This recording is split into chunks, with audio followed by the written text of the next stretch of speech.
ambe sawama ko dow de kanyinen kalido ko madrasan kalande undero ko be yoromi ko ulu kalimami ko mori ganande do abe mori ganaya de ke makobe faramfanshala akalimami yala wonna ya suru dankaniya ba bola be mori ganaya ke mori ganaya sugum min do fana ibado abe katimu goshu de ke katimu abode ke ka sebe undila ka baga udila abe akabara ye nunun de katimu goshi akabara ye wode katimu ke jinna togo malikiya togo shaytani togo abe ulu de sebe ko ke sebe une baga woyeni fe munya kudi mogoma na ka mori ganaya ye ninde nindan kan ya bu bolo sallite saha kofe ni ube se ka konanjiya ka mori ganaya bilang ni ulu te se ka konanjiya ka ube nu ya ka atamina misirun alimamunu nya bila alimamiyala ni kuma be se ka ke ulu fana fe uka kuma fe ka mori ganaya imbila aka kontina kalimamiyala a ube ukabo alimamiyala ni nunun bebe se ka ke ube nunun de ke folo nu desera nunun na uka sallu uka so kono sallite sa ko fe ambe faram fansa min do ala woyenninde na be qatimu de gosi me na yasru mori gana sugu min do ale ka mori gana yer ka qur'ana doronde sebe konne be qur'ana de sebe nasiji kadim goma me nete sebe ko kente qatimu kente lajilinu feunke ne ka mori gana ya be qur'ana doronde sebe kadim goma ka ken nasiji ni nye mori gana sugu minye min ba bolo ni nye sirado kata fulan ka fuyama bidiya do me alema bo silamiya kono salli be saka sahani kofe min be qur'ana doronde sebe salli be saha ale kofe alema bo silamiya kono men na ya soro ni faran fanshiate obe uluba do katimu gosila de do sallite saho kofe doni ke babe benemboka fere be kere ka konnan jade ka dabila obe kale bo alimamiyala ni si te se ka ke utigila mo kammi a kofe salli to e kolen ka salli ka sokono ube ufana ka ke udamana jamay ro dola u ka salli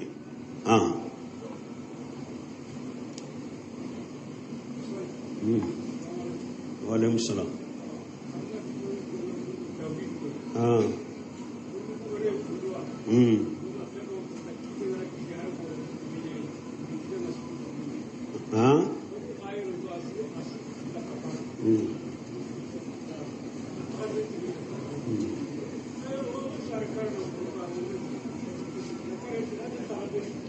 mo alle be kuma min fo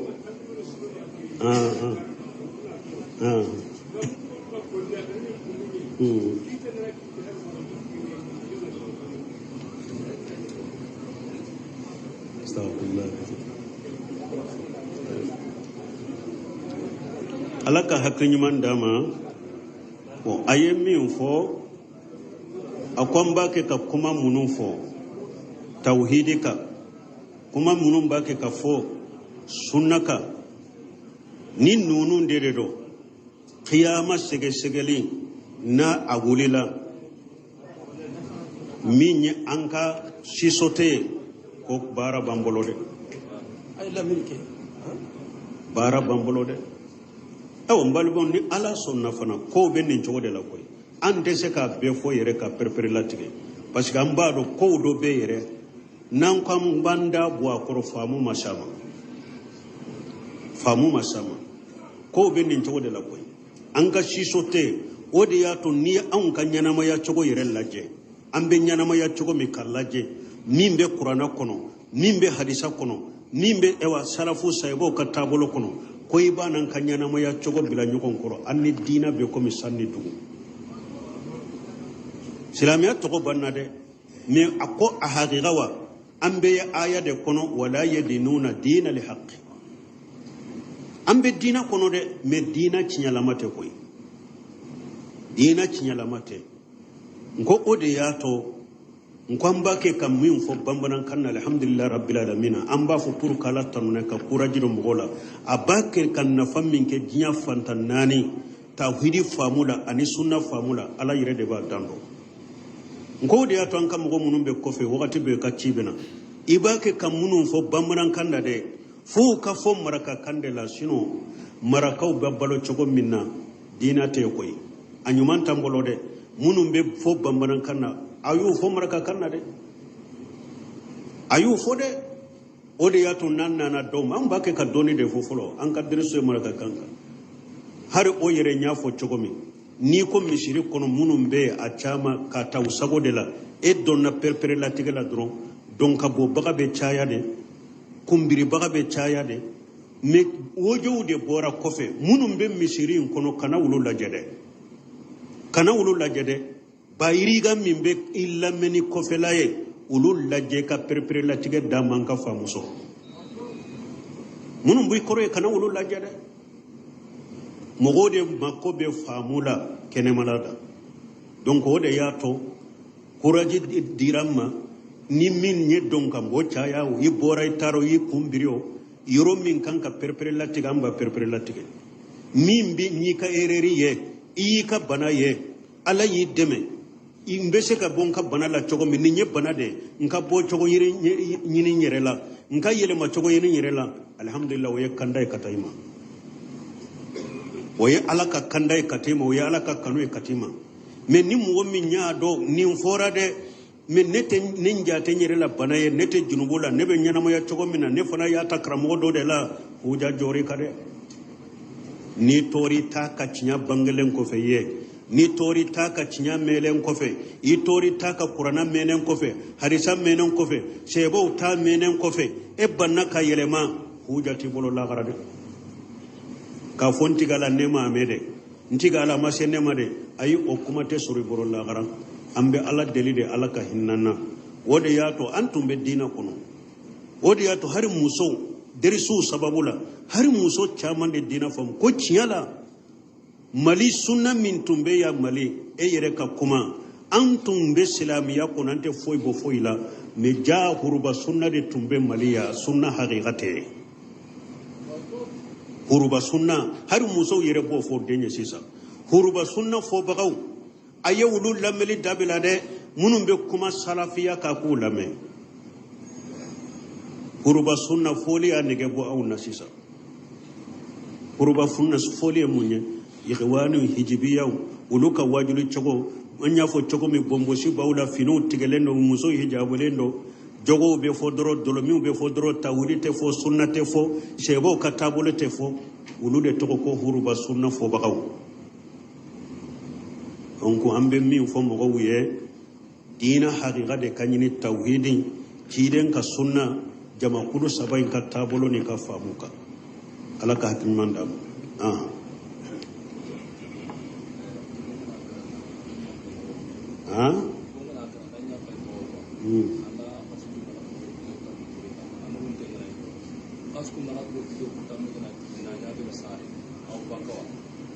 bo koni mugo fatura ka musolto akonomado ni kalonani ni tileta sera muso konomado abe bo furujala wa la ate bo furujala wa wulatul ahmal ajalahunna yadana hamlahunna muso na konomado ale kay iddaye de fo aka jigide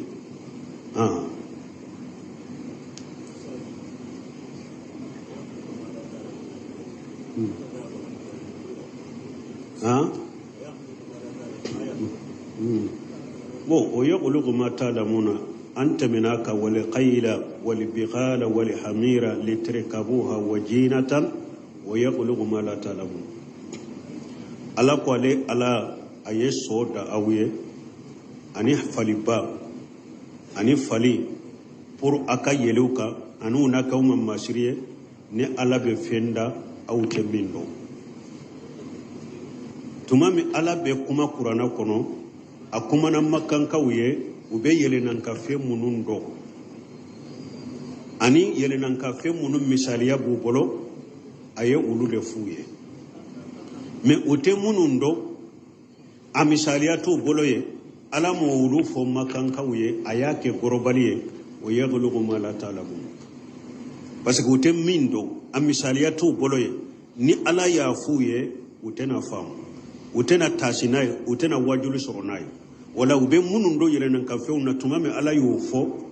ute munundo ulu bena jiya labana ma misaliyate ulu bolo ka wakati la ayo ke gorobale o yakhluqu ma la ta'lamu mbena harbi mbena yele nan kan feunda mbena nemauda au te munundo abiyo munun fule sisa ulu tuntu do tere munun fule ulu tuntu ulu do moto munun fule tuntu do ulu ka wakati la odi ato ala ko yakhluqu ma la ta'lamu bon ngon na fami mbala qaida do be ne yorola mi nye jiya ka yele nan kan fe unu jiya ka neman bidiyate ulula jiya fe bidiyate ulula odi ato tumame ala jiya ka neman ni jiya ka yele nan kan fe fo ako yakhluqu ma ta'lamun har bin nemala ani mashirun la ani yele nan kan fe una ne ala be na fe unda ute mindo wala wayayira ko ala kan neman mashirun bidiyate ulula me tuma mi dina yoro ala ko al yawma akmaltu lakum dinakum dina yoro la ala ko chidema arafa ka hiju laba ako bi nyaka dina timme awye dina dafara o imam na maliki ko o aya jigido man lam yakun yawma dinan falan yakun al yawma dinan maliki ko aya jigido chidenka ako fengo fentunte dina kono bi ni eyo de dina kono chogo chogo atese ka ke dina bon lesiri mi nyenni yorola batola lesiri la kana foyi de ke ni delila ti kono parce que dina dafara fengo fenyi ala bato de kombe ala bato kala gara nyini de kana foyi ke ni delila ti bolo qur'ana ni sunna la ani anya fo chogo me ni shego ka tabolo la ni delila ti bolo ni sabala doro ibake ka minke anyana enya koro chogo chogo eya masiri chogo chogo enya na hera bala chogo chogo ayen na falike chogo chogo bidia bibolo galom bibolo barajitiye de parce que donc anka wakato la sisa kon an fule ko minna ko ayen na fake ayen ninke jate te ko na falika o jate bakara lesiri bala folowa ni lesiri be minna dina la no yo na falika na fa be jate mais lesirite minna dina la yoro sabayina hari o ye aw nafa chogo ni dina ko de do alama ko tala man ahdasa fi amrina haja ma laysa min fa huwa radd ciden ko dina min fulen ni nyawa ni mugo ye ko kura do ala min ta kono ka barabe sagimare man amila amala laysa alayhi amruna fa huwa radd e pilla qadar tigi fule kan ninde fo dini tawqifiyya de ko adinu tawqifiyya minye dina minye bato kana foi ke ala ni delila tibolo wodi atul lagdar tik ko wala yahillu lahu an yafala fila hatta ya'lamu hukm Allah fi ata akwa te daga silamai i kana bara shi de ken nin dina kono foi kala ka kiri do ala foro alay mun fonina kirenya min fonina ni ye delila soro ala fe iye delila soro kiden fe delila soro la cheba fe ko min oke me koko kuma anyana chogo masir la chogo delila masura la qur'ana delila masura la chiden kan sunna la delila masura la salafu katabolo la atoye heratola wodi yato ni ko maulidi e bidiya e sisa do bena kanto nema ebe kuma mikro mi yere law chiden tilela be tumbe wa ventilateur mi be yere kunnawo chiden tilela tumbe wa mantoro min be ettegela o chiden tumle atumbe wa nunu fanate biday e makala e jahili de mikro nema de do ala ko yagalugo mata la taala mun ventilateur ye nema de ala ko yagalugo ma la taala mun mantoro ye nema de ala ko yagalugo ma la taala mun me maulidi ye bato de la garanyini de do ala ko ola de al yawma akmaltu lakum dinakum ala ko dina dafara de wota kono dina dafara de dina be dafa don mi maulidi tunte awa maliki ko fokata jawle maulidi de sika ke dina doye awa lesirine qaidan tumba anko na famin tumbe o yenninde misali la ni mugo min bake ka kuma do fo dina la abake ka kodo ke dina la ne nana man ko karsa he ni nyabidiya ne min ko karsa ni nyabidiya nimbato sugu min fure bulu ni nyabidiya atenne kan ne kanani delila yede parce que jamana lo de tekewa ni ne ko ni nye bidia aba fo della mumbe ni ke bidia adela juma ay ne min ko bidia do ni be bato ko de ibe lagar ni ko de ni ne ko bidia do atenne kan ne kan ni dela ide e min ba ke ka bato inte de be na ni dela na ni dela qur'ana ni sunna ko ni salafu ka tabolo la ni na ni dela sunna ko ni salafu ka tabolo la ne ye min fo ko bidia do ne ma tinya fo etate bidia e sunna de do parce que ina ni dela qur'ana ni sunna ko no ani salafu ka tabolo ko no mais si ça ne ko e makara sebe nim bato chogo min na bidia de do iko bidia to ngo ika dela e juma e qur'ana ni sunna ima dela soro qur'ana la kananai ima dela soro sunna la kananai ima dela soro sebo kabara la kananai bidia bi bolo iba ke kamin ke bidia bi bolo bo jian nema wala sisa do nana nema ko karasa mantoro haramulendo mantoro e bidia e koy mantoro haramulendo mantoro be nebe tegal ne min tegala atan ne kan ne kanani delila yede parce que lesiri la mantoro daga ne yede huwa alladhi khalaqa lakum ma fil ardi jami'a huwa alladhi sakhara lakum ma fis samawati wa ma fil ardi jami'a minhu alako nema be sankaba wolon fula duma kolon fula ne ala ya be ko lawye alako huwa alladhi khalaqa lakum ma fil ardi jami'a nema be dugu kolo kan ne ala ya be da awye de aka itilije aka baraka nay lesiri be ne bolo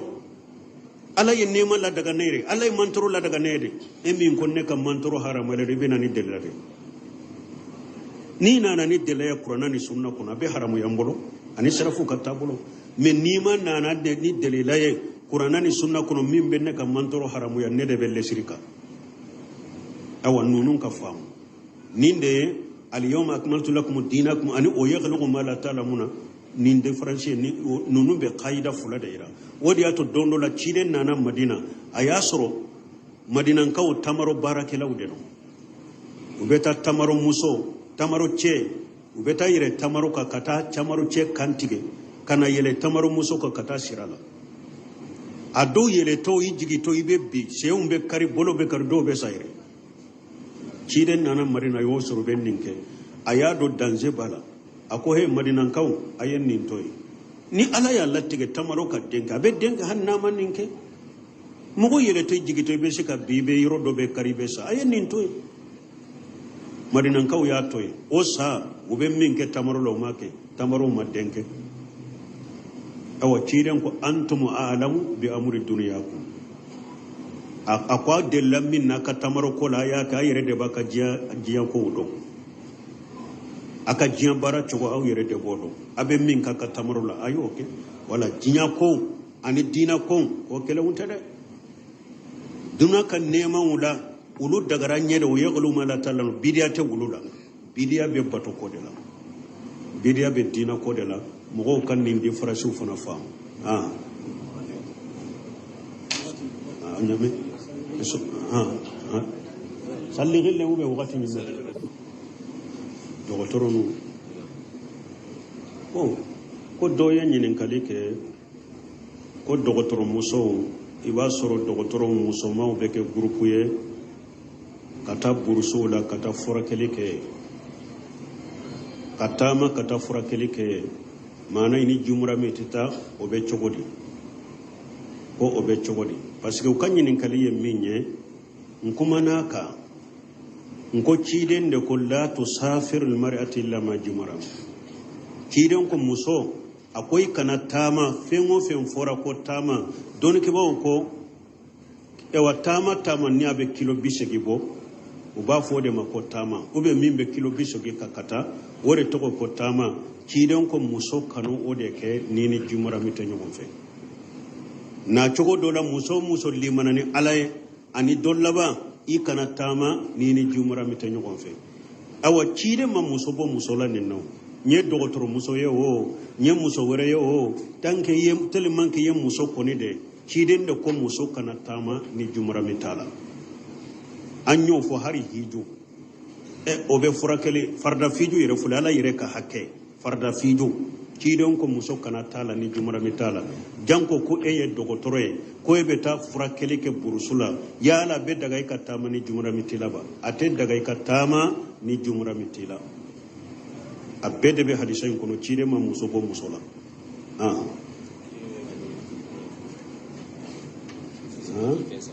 kenyi an kenyi tinima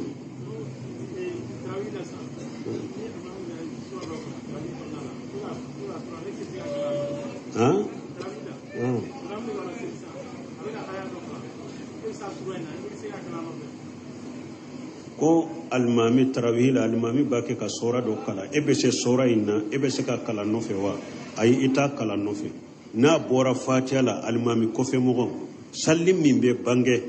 na bora fatiha la ibode kala almami kofe to ebe almami lamede ikana kala nofe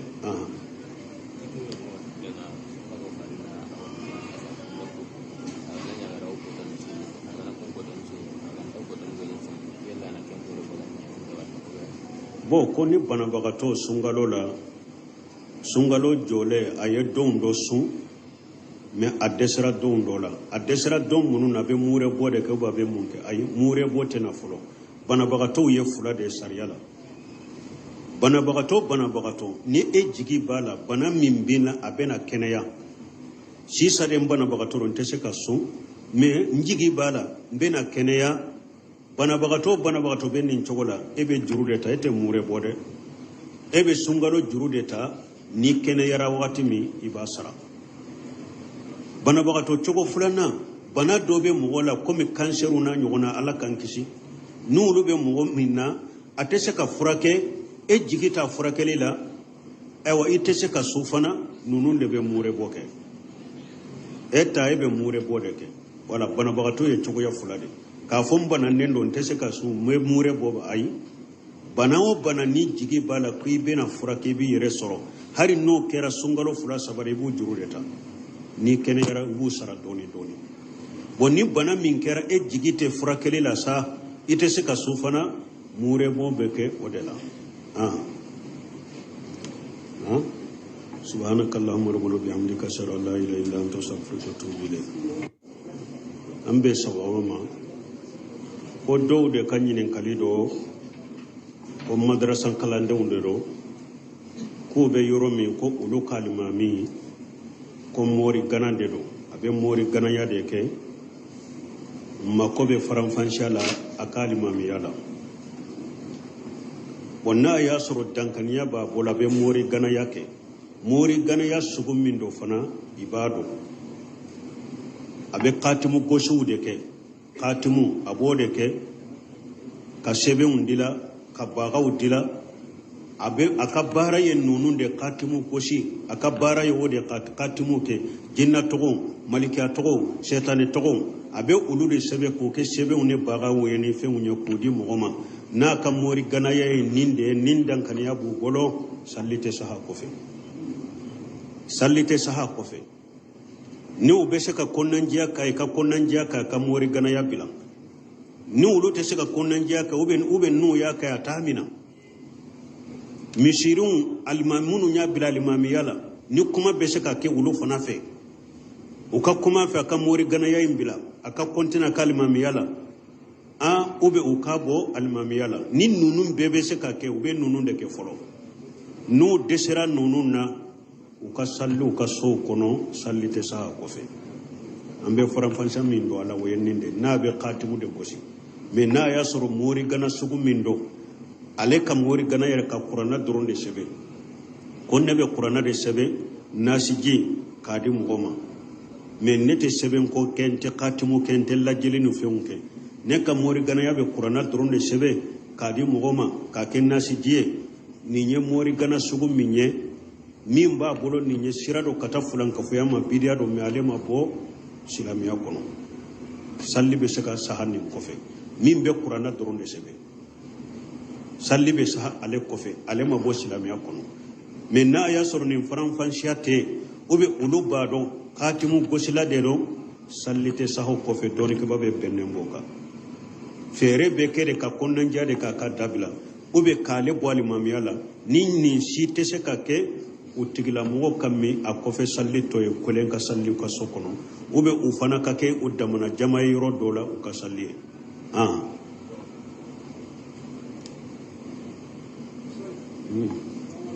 wa alaikum salam ah mm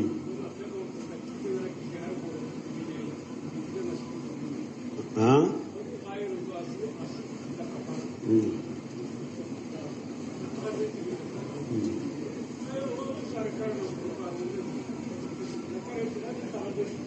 mo ale bɛ kuma min fɔ